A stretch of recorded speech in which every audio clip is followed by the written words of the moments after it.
আমরা আপনাদেরকে নিয়েই দোহার নবাবগঞ্জকে আলাদা আসন করবই বাইচে থাকে ইনশাআল্লাহ। ইনকলাব জিন্দাবাদ। মাসুদ পারভেজ ভাইয়ের নামে বিভিন্ন কুরুচিপূর্ণ স্লোগানও দেওয়া হয়েছে। আমরা তীব্র নিন্দা ও প্রতিবাদ জানাই। আমরা একটা কথা বলতে চাই, আপনারা যা আমাদেরকে আওয়ামী দোষর বলতেছেন, অথচ আপনারাই হচ্ছে আওয়ামী দোষরের ন্যায় কাজ করতেছেন। কারণ আমরা আলাদা আসন 2008 সালে বিএনপির দোহার নবাবগঞ্জ এটা বিএনপি অধ্যুষিত এলাকার জন্য তৎকালীন সেনাবাহিনী সরকার আওয়ামী লীগকে ক্ষমতার মসনদে বসানোর জন্য কিন্তু ত্যাগ করেছিল। এটা আপনাদের জানার কথা। আমরা এখানে নতুন কিছু চাইতে আসি নাই। আমরা চাইতে আসছিলাম যে আমাদের অধিকার 2005 সালে এর যখন আলাদা আসন ছিল তখনের উন্নয়ন 2005 সালের পরে দোহার নবাবগঞ্জে ওইরকম উন্নয়ন হয়েছে। আমরা কেন দোহার নবাবগঞ্জে আলাদা আসন চাই? কারণ সারা বাংলাদেশে যখন বৃহত্তর ঢাকা ছিল তখন মাত্র 14টা উপজেলা ছিল, তার মধ্যে দোহার একটা। দোহারের ইতিহাস হচ্ছে কি কম, আজকে বৃহত্তর ঢাকার মধ্যে 42টা আসন, শুধুমাত্র গাজীপুর আসন বেড়েছে আর দোহারে শুধু আসন কেন কমবে? আমরা তীব্র নিন্দা প্রতিবাদ জানাই। আমরা নির্বাচন কমিশনকে স্পষ্ট বলতে চাই, দোহার ইতিহাস ঐতিহ্য সম্পূর্ণ আলাদা। বাংলাদেশের সবচেয়ে সর্ববেশা নদী পদ্মা নদী তীরবর্তী অঞ্চল ছিল দোহার উপজেলা। দোহার নবাবগঞ্জ যদি এক করেন, এই যে বাজেট হয়, আমরা দোহারের মানুষকে বাঁচাবো, দোহারের ভূমিকে বাঁচাবো, নাকি মানুষের জীবন মানের উন্নয়নের জন্য কাজ করবো? আমরা কেন দোহারকে আলাদা চাই? আমাদের না আছে শিল্প প্রতিষ্ঠান, না অর্থনৈতিক অঞ্চল, কোনো কিছু আমাদের দোহারে গঠিত হয় নাই, না আসছে গ্যাস।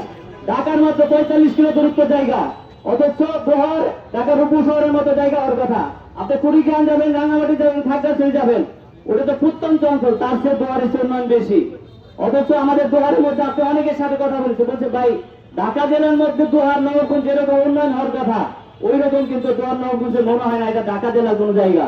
আপনি সাভার যান, ধামরাই যান, দেখবেন উন্নয়নের জোয়ার আছে। আমাদের কি আছে? কেরানীগঞ্জে 12টা ইউনিয়ন হচ্ছে, 2টা উপজেলা, 2টা আসন আছে। তাহলে আমার দোহার কেন আলাদা আসন পাবে না? নবাবগঞ্জ কেন আলাদা আসন পাবে না?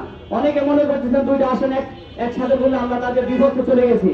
আমরা আপনাদের কারো বিভক্ত না। আমরা দোহার নবাবগঞ্জে আলাদা সুন্দর দিবস চাই, সম্পর্ক দিবস চাই। দোহার নবাবগঞ্জ সারা জীবন সম্পর্ক থাকবে। আপনি প্রয়োজন করে একটা না 2টা আসন নির্বাচন করেন, কোনো আপত্তি নাই। আমাদের নির্বাচন নিয়ে কোনো আপত্তি না। আমাদের আপত্তির জায়গা দোহার আলাদা আসন থাকবে, নবাবগঞ্জে আলাদা আসন থাকবে। আমরা কারো উপর দয়া নির্বাচনে থাকতে চাই না।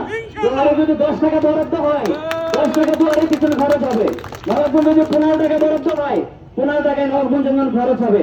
আমরা টোটালে 15 টাকার মধ্যে 20 টাকা যদি টোটালে এক আসনের জন্য বরাদ্দ হয়, বর্তমান যে আসন সেনা ঘোষণা করছে, আমরা অর্ধেক দোহারের কাছে নবাবগঞ্জের কাছে যাবো না, দোহার নবাবগঞ্জের কাছে যাবে না। আমাদের কথা যা আছে তাই দিতে হবে। আমরা আলাদা স্বাতন্ত্রতা চাই। আমরা এই আসনের সাথে আপনি আমাদের সাথে থাকবেন যতক্ষণ না হয়। অনেক সিনিয়র নেতা অনেক তারা সহযোগিতা করতেছে না, তারা যদি সহযোগিতা করতো তাহলে এই সময়ের মধ্যেই দোহার আলাদা আসন হইতো। আমরা আশা করি যে যাই বলুক, যে কে স্বৈরাচারের দোষী বলুক, ফ্যাসিস্টের দোষী বলুক, শেখ হাসিনা দেশকে অনেক ভালোবাসতো, বলতো দেশের জন্য কান্না করতো, জনগণ কিন্তু তার কান্নার চোখের পানি কোনো মূল্যই যায় নাই। জনগণ দেখছে সব নাটক। আপনি আসলে ভালোবাসেন না, আপনি ভালোবাসেন ইন্ডিয়াকে, আপনি ইন্ডিয়া চলে যান। আমরা দোহার নবাবগঞ্জে আমাদের যতটুকু আছে ততটুকু নিয়ে ভালোবাসতে চাই। আমরা চাই দোহার নবাবগঞ্জ আলাদা আসন হোক, আপনার সাথে থাকবেন, কেউ না থাকুক, সাধারণ জনতা আপনার আমাদের সাথে থাকবেন। আমরা আপনাদেরকে নিয়েই দোহার নবাবগঞ্জকে আলাদা আসন করবই বাইচে থাকে ইনশাআল্লাহ। ইনকলাব জিন্দাবাদ।